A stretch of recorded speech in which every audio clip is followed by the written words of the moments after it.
Hello and welcome to the Miserable Mets Fan podcast. I am the Miserable Mets fan. Thank you for taking the time to listen to the episode, but also thank you to those that submitted questions for the Q&A. That is towards the end of the episode. I'd recommend sticking around for that. I thought I did a really good job with that, not to pat myself on the back, but for this episode, I'm going to break down the positions that were added. I'm going to start with the bullpen, the rotation, and then the bats in that order. And the last thing I'd like to, or second to last thing I'd like to say is you're going to hear this sound. That's the old school Batman intro, I think during the Adam West days. That just means that segment is done and I'm going to go towards another thing. When I'm listening to podcasts, I really like to know when like a good stopping point is. And I think that that's going to indicate a stopping point. And be sure to, the last thing I will say for real this time is be sure to like, share, and subscribe. And here are my socials if you aren't following me on all of them. Uh, Thank you. And let's get into it. I'm going to start with the bullpen because there's a lot of pieces there that I think are incredibly interesting. I'm going to start with Diekman. Diekman signed on 1 year, 4 million with the Mets. He had a bad start to the season last year with the White Sox, but that was only like 11 innings and he had a near 8 ERA. Then he gets traded from the White Sox to Tampa, and Tampa sprinkles their magic pixie dust in terms of turns him in from a near 8 reliever down to like 2. And his ERA plus, for those that don't know, ERA plus is a stat where 100 is considered league average, and anything above it is above league average, or percentage point above league average. Anything below is below league average. So he was, I think, like 192, which is like really good. Again, 92% better than league average. But he's someone who has a lot of issues when it comes to walks and control issues, but he does offset that with a good ground ball percentage and a hard hit percentage. So he does walk a lot of guys, but he gets out of jams because of inning ending double plays. So I really like what he has to offer, and we'll see if, when it comes to spring training, how much him and Brooks Raley are going to compete to be that first lefty out of the bullpen. But overall, I really like this move because when you're in a division with Harper and Schwarber and Olson, a lot of elite left-handed power hitters. I think it's good to have just a, as many lefties as you can. And the Mets have two really good ones. So I really like this move. The next signing I'm going to talk about, got my little notes here, is Shintaro Fujinami. Hopefully I said that correctly. Uh, he is the most interesting bullpen piece the Mets have signed. He's someone who last year started as a starter with Oakland, and he did bad.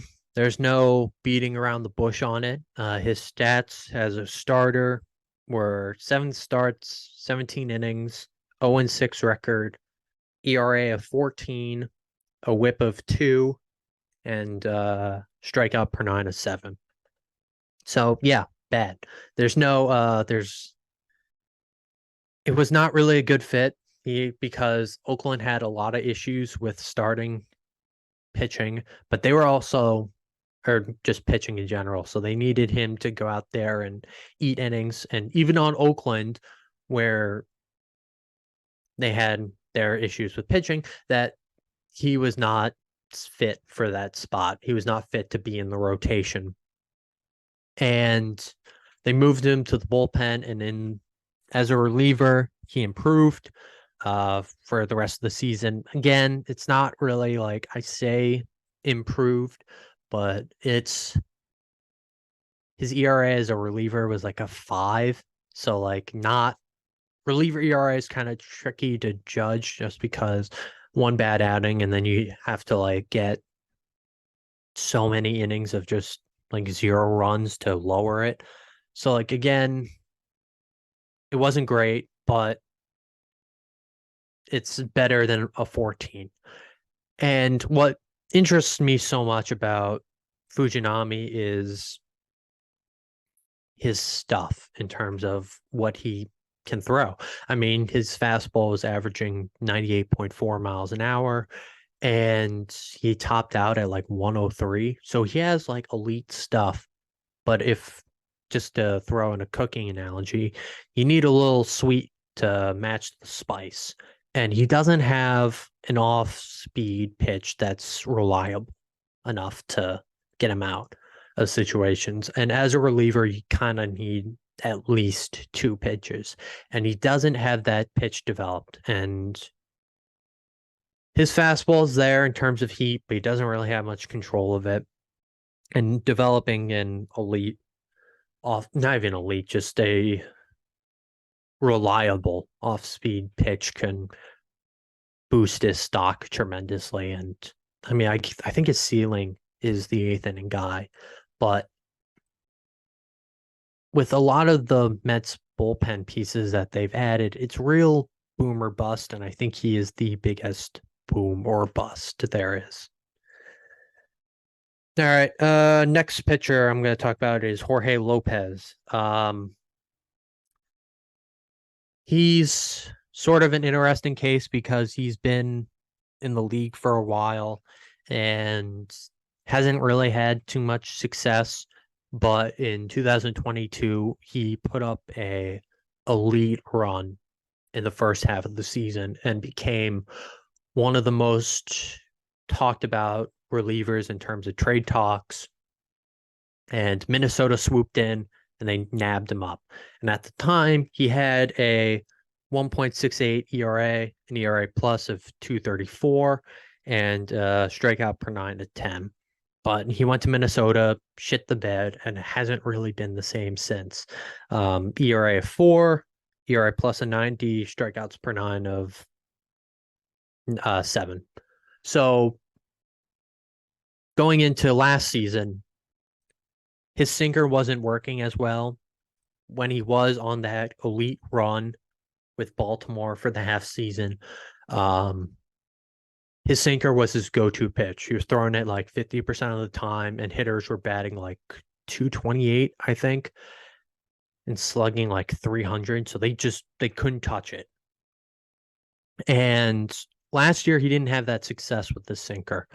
His sinker was like, I think like a 300 average, and hitters were like slugging 600, not 600, 500. And to kind of offset that sinker imbalance, or shouldn't say sinker imbalance, but to offset, to try to, I used the sugar and spice analogy earlier, or sweet and spicy, whatever. He tried throwing his fastball to kind of see if that would work, and it didn't. It was really bad. His fastball was getting like hit like Ted Williams numbers. It was like 375 hitters were his average was, or hitters average off his fastball was, and slugging like 688. Like he wasn't throwing it that much. I think it was like only 14% of the time, but still like not good. And as a armchair pitching coach, I'm just gonna say, stop throwing your fastball. Try developing a cutter or lean on more your off speed. But again, boom or bust. We'll see how he does. That's kind of what I have to say about Jorge Lopez. All right, next I'm going to talk about the Mets rotation pieces that they added. First, I'm going to talk about Luis Severino. I'm not as much of a fan of this move. He was considered that guy, him, people will say. But the Yankees at one point, it was like back-to-back years where he finished top 10 in Cy Young voting. And I think in 2017 he was top 3. But after that, he's had a lot of injury issues. And looking back last year, his stats weren't pretty. to say the least. His ERA was a 6. His pitching record was 4-8. ERA plus of 65 and a FIP of 6. Um, the it's not pretty, his stats. Um, what I will say, the one thing I do look forward to is he worked with Driveline this offseason. If you don't know what Driveline is, they are a company that pitchers and hitters go towards, and they use analytics to help improve their stuff, so to say. And they posted a video of Severino, and in the video, they showed the addition of a splitter, which I like because traditionally splitters pair well with fastballs just because once the pitcher kind of releases it, it looks similar as a fastball, but then it takes a downward dip. And so that gets a lot of swing and miss action, especially at the zone, like right at the knees. And then you get a lot, again, swing and miss action. And for someone like Severino, whose fastball still in averaging like 96 miles per hour. Yep. 96. It's good addition to have, and I like the pairing. I think it's a good like I said with Fujinami, sweet and sour or spicy and sweet, whatever it was. Good combo to have. The next pitcher that I'll talk about is Sean Manaea. Manaea is someone who started off last year. His first half and second half stats are polar opposites. Hitters were doing better. I'm gonna put the stats here for you to see. For those that are just listening, I'll read them out. Opponent's first half slash line off Sean Manaea, 244 average, 325 on base, slugging of 453, a OPS of 778, and he had an ERA of 5.49 and whip of 1.3, not good, and strikeouts per 9 of 11, which is good, but compared with everything else, not good. Second half of the season, though, he picked things up. I didn't watch too much of the Giants, as you may figure, so I don't really know what changes he made to improve his stuff, but hitters were not doing as well. They had a 224 average, a 292 on base, a 336 OPS, and a 336 slugging and an OPS of 628. His ERA was a 3.43 and a whip of 1.14 and a strikeouts per 9 of 8.4. Less than first half, but overall his stats were better. And the main reason why I'm really excited about Sean Manaea was that he also worked with Driveline, and Driveline found that he wasn't using his hips as much when he was throwing the ball. And they said that when he walked through the door, his fastball velocity was averaging 91.2, I think. I'll put the tweet up that they have here. Be sure to watch the video. It's an interesting video. But the to summarize it for those that don't watch it is that came in 91.2 fastball, and they got it up to 97.2 miles per hour. So a big jump. He took a big leap with them. And I'm really excited about not only the improvement of the fastball velocity, but whatever he did in the second half of the season combined with the increased velocity has me really excited about Sean Manaea entering the season. And he's also on a pretty good contract. He's the only multi-year contract so far that the Mets have signed as of recording this date, or as of recording this. So I'm really excited about that. I think there's a lot of positive takeaways from not only the offseason, but of last season heading into this year that has me really excited about what Sean Manaea can do for this rotation. The last starter I will talk about is Adrian Hauser. Hauser was acquired in a trade along with Tyrone Taylor. In exchange, the Mets gave up Coleman Crow. That name sounds familiar because he was the pitcher that was exchanged for Eduardo Escobar when they shipped him off to the Angels. Coleman Crow is a Billy Epler guy, so I can totally see why um, David Stearns would get rid of him. But also, Coleman Crow, I'm pretty sure either tore his UCL or ACL. I'm pretty sure it's UCL. Regardless, he wasn't going to pitch this year. But for someone like the Brewers, who recently traded Corbin Burns, I mean, before the Tyrone Taylor trade, but it was speculated that they were going to trade Corbin Burns anyways because he's an upcoming free agent. Anyways, they need arms. They need arms, and they need arms in their farm system. So adding someone like Coleman Crow fits their timeline and their price point. And what Hauser does for the Mets is he's a bottom of the rotation guy. He's someone who comes in every fifth day, and he'll eat innings. And he's someone who, unlike Severino and Mania, who are coming in and have velocity, Hauser doesn't have that same oomph to say with his stuff, but he makes up for it in terms of control and generating soft contact, which is, he can't hate it, you know.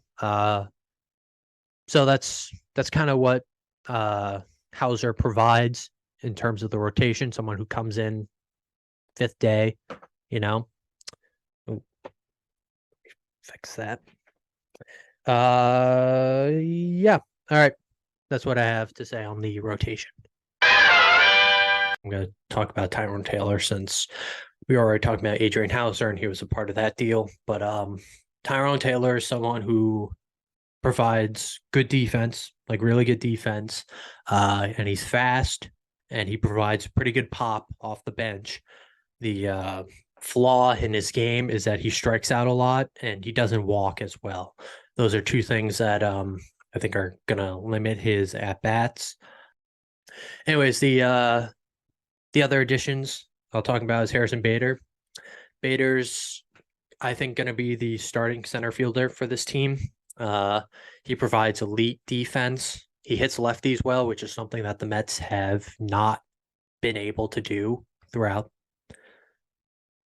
maybe forever. It seems like every time someone like Wade Miley comes to town, he's like licking his chops because he knows he's going to get like 6 2/3 of scoreless ball because the Mets can't hit anything or hit a soft tossing lefty. But Bader does, and Marte has, but Marte's, again, he's got his injury question marks, but Bader can. And what I also kind of like about the Bader signing is that he played alongside Pete Alonso in college, so they already have that kind of built-in chemistry and good vibes. You know, good vibes are good. The last lineup addition I'll talk about is Joey Wendell.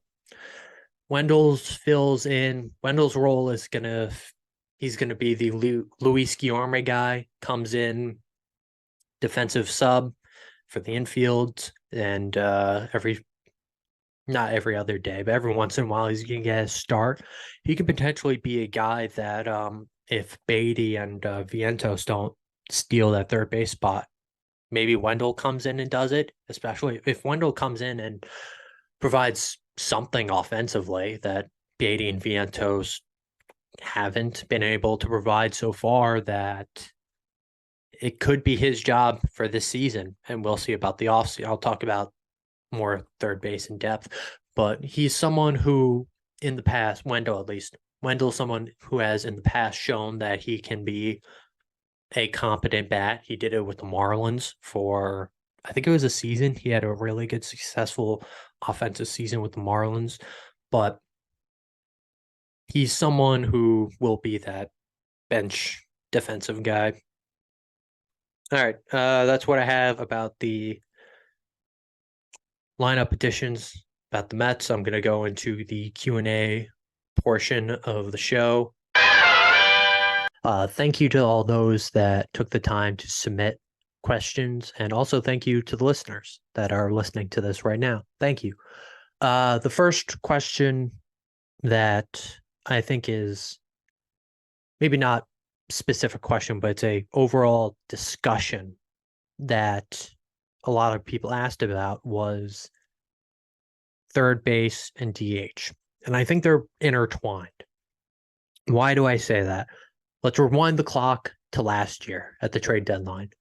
Max Scherzer gets dealt, and in an interview with, I think it was Mike Puma of the Post, if my memory was correct, he said that Billy Epler told him that this upcoming year, 2024, is a rebuild year. They don't see themselves competing. Why is that important? Why is that relevant now? That's what I thought at the time was that Billy Epler lied to Max Scherzer. Why would he lie to him? Because he had the no trades clause, and you got to get rid of him. And if you think that you're not competing this year, Max Scherzer is at the end of his career. He wants to compete. You send him to a team that was competing, which was Texas. And I thought that Epler was going to pull the rug out and go out this offseason and spend big money.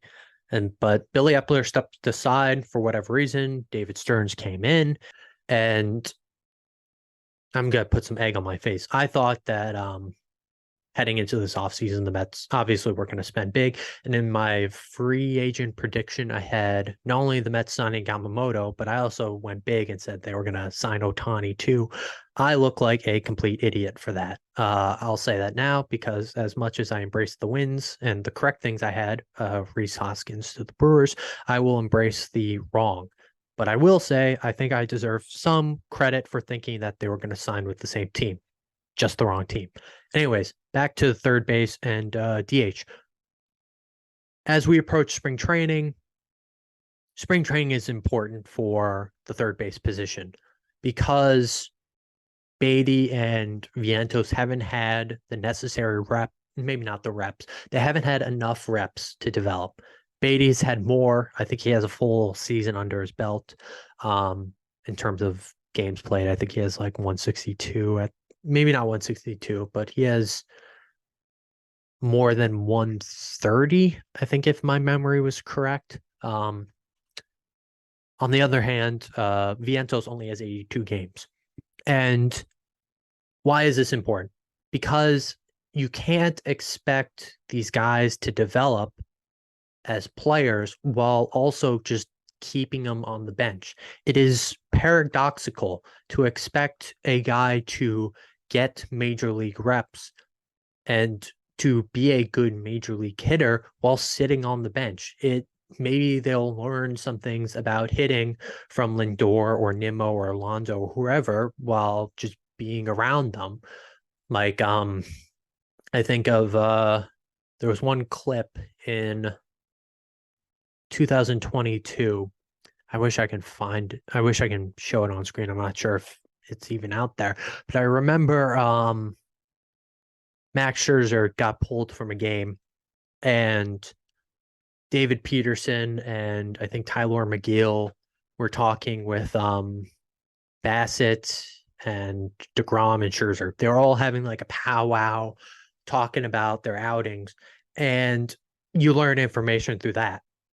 But you don't get that real in-game experience from just talking it out. I mean, I'm talking it out right now. You see me, you think I'm going to go up there and do well at the major league level? No, I'm not. And how do you expect someone like Beatty or Vientos to make that necessary step to become a solid third baseman while just not getting the reps? And signing someone like JD Martinez does help improve the lineup, but it takes away a slot for not only Beatty or Vientos, but it takes away opportunities for also other prospects that come up. If Acuna comes up out of spring training and he does well, if Gilbert comes up out of nowhere, I mean, I think Gilbert's ready, but Ryan Clifford, I think that's his name. The other guy that was acquired during the Verlander trade. But it one thing you it's an ecosystem. You can't kill the wolves and not expect the deer to repopulate and produce too many. When people went to Yellowstone National Park in Montana slash I think Idaho, they they killed all the wolves. Wolves came and they killed the sheep or whatever. And all the people were like, wolves bad, let's kill the wolves. And they killed a bunch of wolves. And because of it, the deer overpopulated. And the wolves affected everything. Can't affect one thing without the other. And how does that come back to DH and the Mets? Because you can't add someone like a JD Martinez in the lineup without taking away opportunities for a Beatty or a Vientos or I mean Mauricio's out for the year, but if Mauricio was here, it would take reps away from him and adding one thing affects another. And if this year really is a gap year, so to say, then I don't think a addition like JD Martinez essentially fits that mold of this year being a gap year because a JD Martinez would have made sense in 2022 when they were trying to compete. Boston was asking, we'll talk about Boston and the Hard Knocks next, but Boston was asking for Mauricio in their trades, and no, we're keeping Mauricio. But Martinez would have made sense then. I don't. I mean, I see the fit. I see that there's a hole. There's not a solid DH option. Let's fill the DH option. It's just I don't think it's a proper timeline fit if this is a rebuilding year. And that's my essentially 2 cents or handfuls of change on the DH hole. And then you also have to factor in someone like DJ Stewart, you know, and his essentially his blockage if Marte stays healthy in right field. Where does he fit into this? Adding a does DJ Stewart just play against lefty or does play not lefties play against righties? Then what was the point of signing JD Martinez if that's the case? Then you're just reducing the reps for him. I mean, obviously JD Martinez is a better hitter, but like you brought Stewart with the intention of him being a DH, and now you have 5 outfielders on the roster, and none of them play other positions other than outfield. So who gets the boot? Does Tyrone Taylor get the boot? Does I mean, I think Bader's going to stay because of his defensive ability. Sorry, but it really between I think the 3 outfielders that are essentially on the hot seat. I think Marte because of the injury concerns, but he has that contract. So I don't know how much money Steve Cohen is willing to eat in order to boot him. But we saw with Robinson Cano that he is willing to boot. He's willing to eat a bunch of money. He's got the ability to do so. And so really it just kind of comes down to who's going to get sent to the minors. Is it Tyrone Taylor, who Harrison Bader basically does what he does, except he can actually hit lefties. Tyrone Taylor does have pop, but DJ Stewart is a more consistent bat. And that's going to be an interesting competition. That's going to be interesting to see how that unfolds. So that's the end of the DH discussion. What I also want to talk about, since I brought up Boston, was the Netflix documentary on the Boston Red Sox and the Hard Knocks as well. They're doing like Hard Knocks of baseball. I'm not really a huge fan of this. First, they announced 2 things. Obviously, the Hard Knocks, but they're also doing a documentary series on the 04 Red Sox. It's been done. ESPN did it. ESPN did it perfectly, really, in my opinion. It's one of my favorite 30 for 30s was that documentary series. I think they just did the playoff series. Maybe they'll do the whole season, but it feels like it's a story already done. The '04 Red Sox. And I wish they would pick a different team or a different year, maybe. Maybe I actually, you know what? I hope they pick different teams for a docu-series. But they already announced it, so it's too late. The other part I want to talk about is the Red Sox and the Hard Knocks. What I don't like about the Red Sox being picked for Hard Knocks is that they're a last place team. What excitement does a last place team do in terms of Hard Knocks, you know? All right, let's take because I'm calling it Hard Knocks. They have their own name for it, whatever the hell it is. But in terms of the actual Hard Knocks, the Jets, I'm representing them on my vest here. It's actually got a kind of a cool back. Uh but why the Jets were picked was because they made the addition of Aaron Rodgers and they have Sauce Gardner and Breece Hall and Garrett Wilson. They got a lot, and they also have a solid defense, or have or had. I don't know how many free agents there are. That's not my sport of expertise, but regardless, they had something going for them heading into this year. What do the Red Sox have? They got Devers. Devers is pretty cool. Casas has cool hair, I guess. I think he's a redhead now.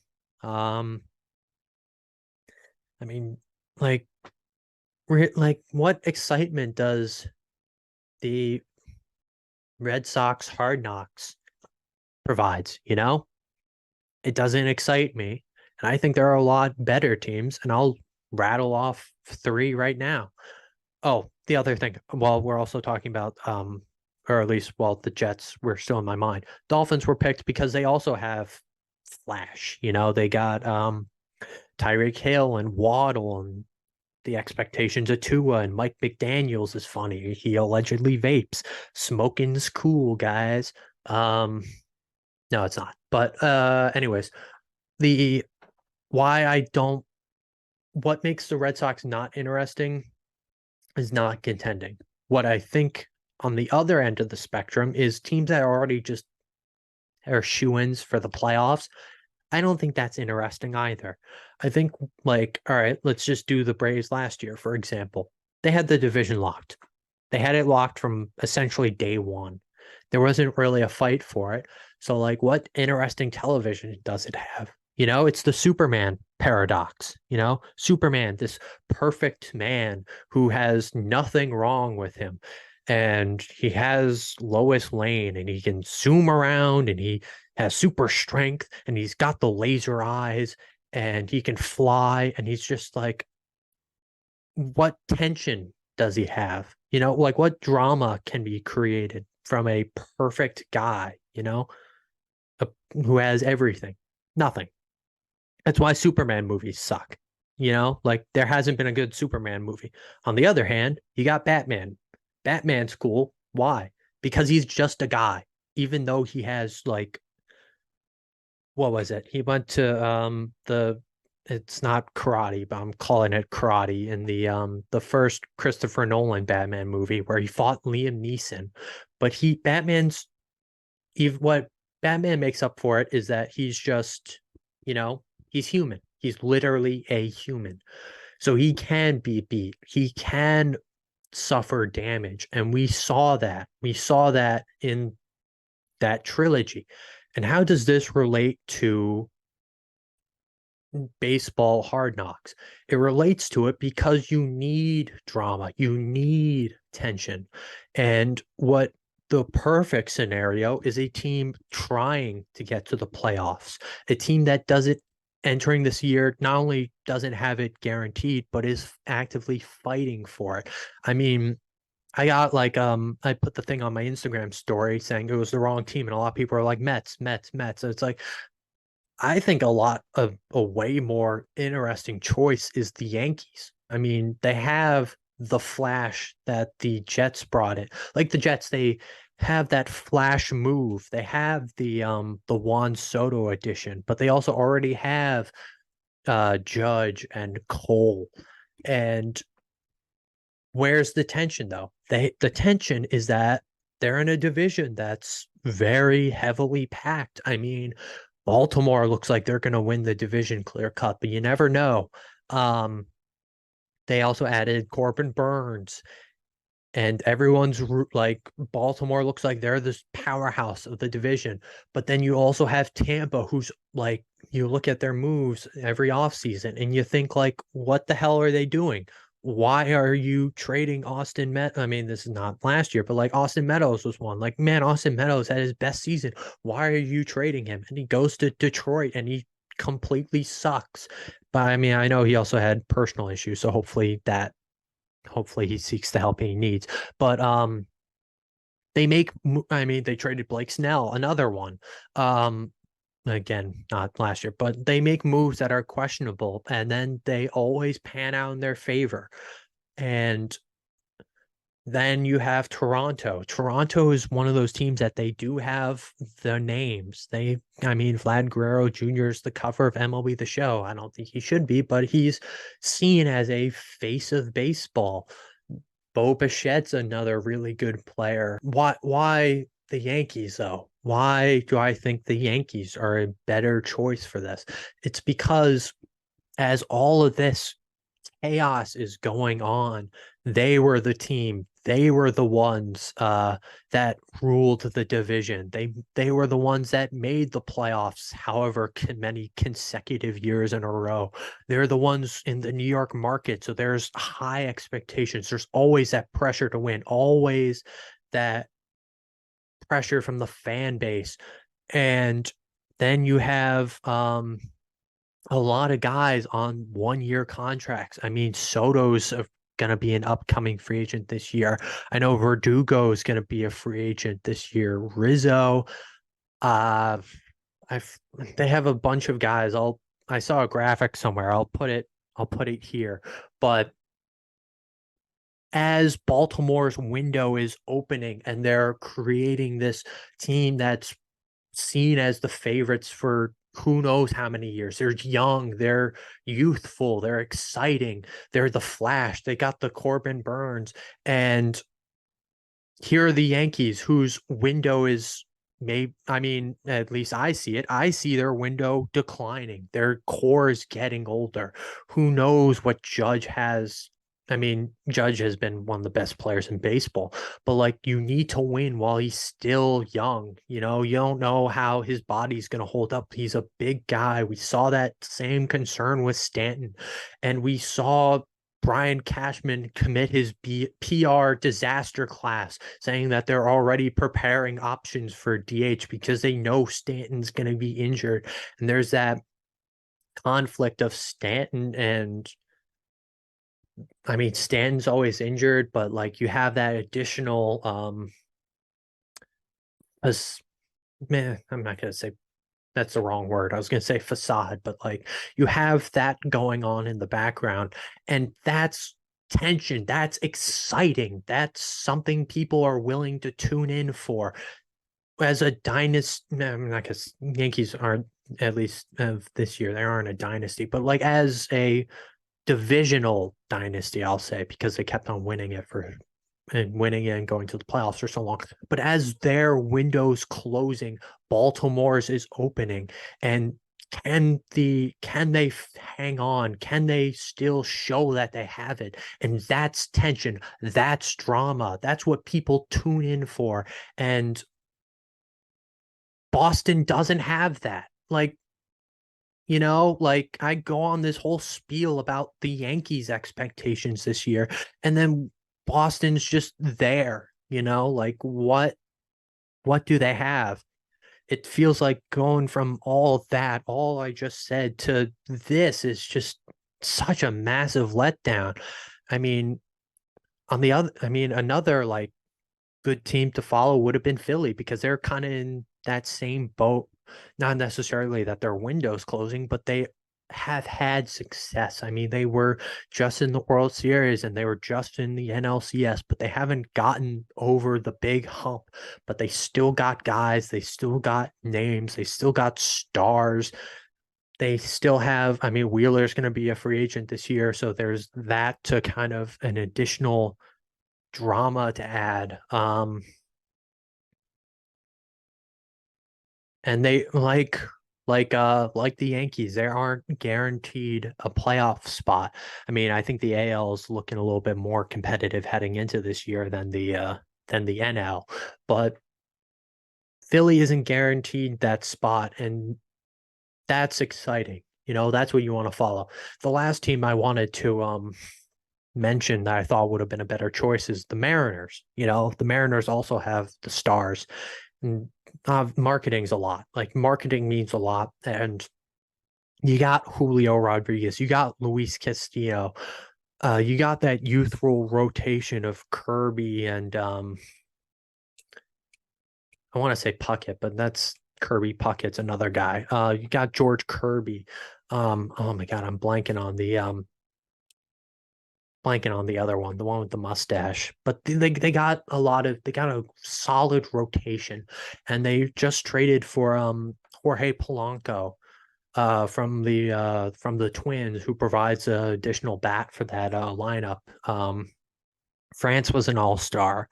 Um, Munoz is exciting. He's an exciting closer that stepped up once they traded away Paul Sewald to the Diamondbacks. But they're also in a division that's really tough. I mean, you got the reigning World Series champs, Texas Rangers.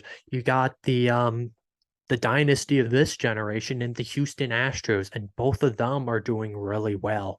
And how do the Mariners fight for that? How do the Mariners make a name of themselves and fight their way into the wild card spot that you already have the whole AL East fighting? You have Toronto and the Yankees and Tampa and whatever team, I don't know, maybe someone in the AL Central does well. I don't think so. They're just kind of there. They're the NFC South of baseball. But the Mariners are like, they're exciting and they would have been a good choice. And then I go on and on about all these potential storylines and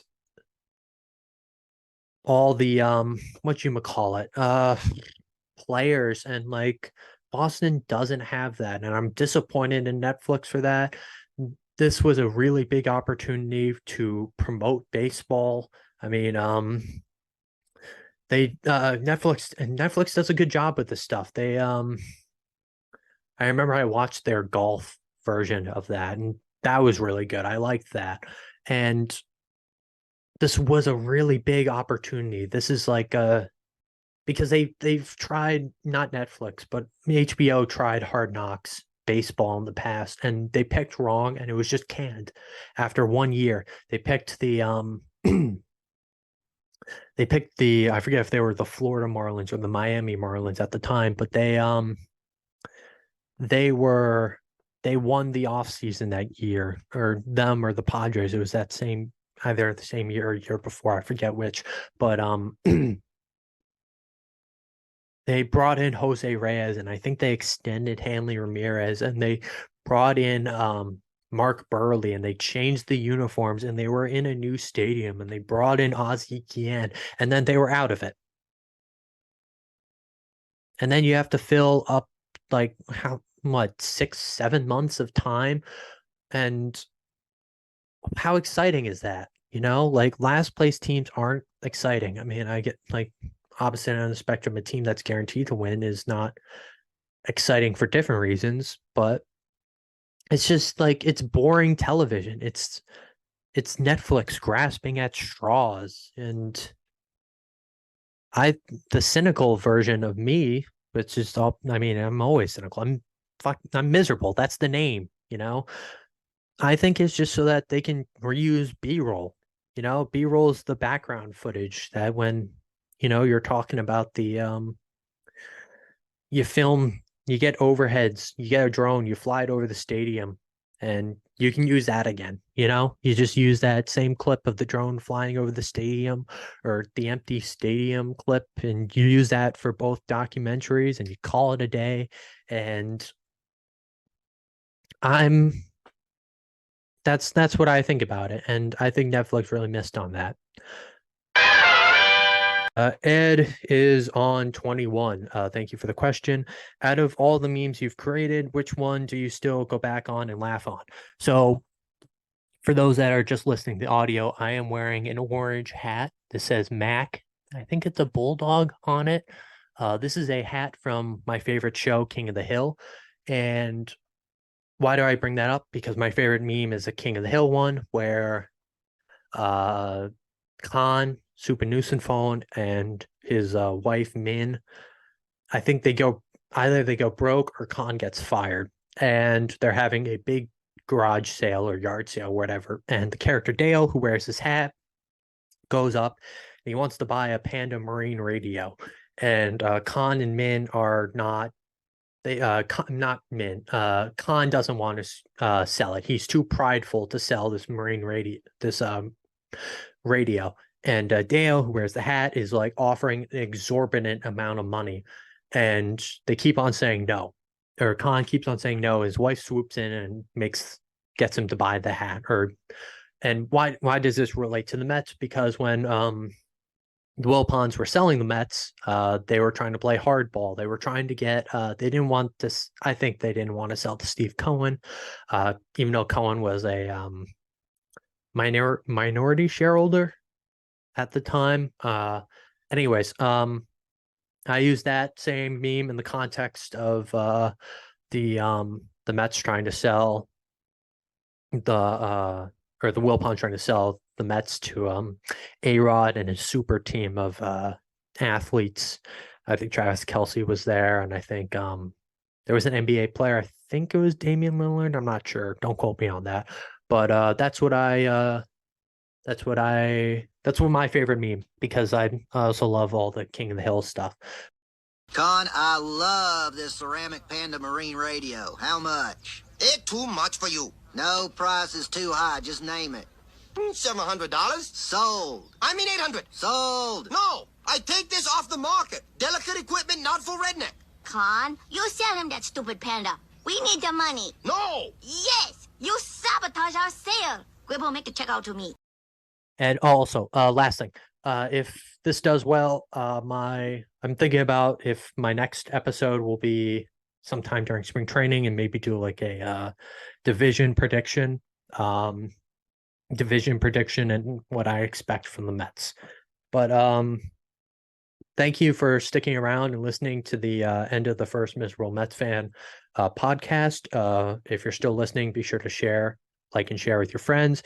Also, be sure to follow me on Twitter at Miserable Met, Miserable and Met capitalized, but all one word. And like, share, subscribe. I'll put visual graphic here of all that stuff. But thank you.